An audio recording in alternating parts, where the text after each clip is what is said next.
Zee 24 तास एक पाऊल पुढे।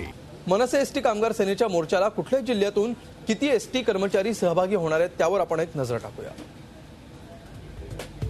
पुण्यातून 4500, नागपुरातून 8000, नाशिकमधून 3000 तर औरंगाबादमधून 1300 एसटी कर्मचारी या मोर्चासाठी येणार आहेत। रत्नागिरीतून 850, ठाण्यातून 500 तर कोल्हापुरातून 21 एसटी कर्मचारी मनसेच्या या मोर्चाला हजेरी लावणार आहेत।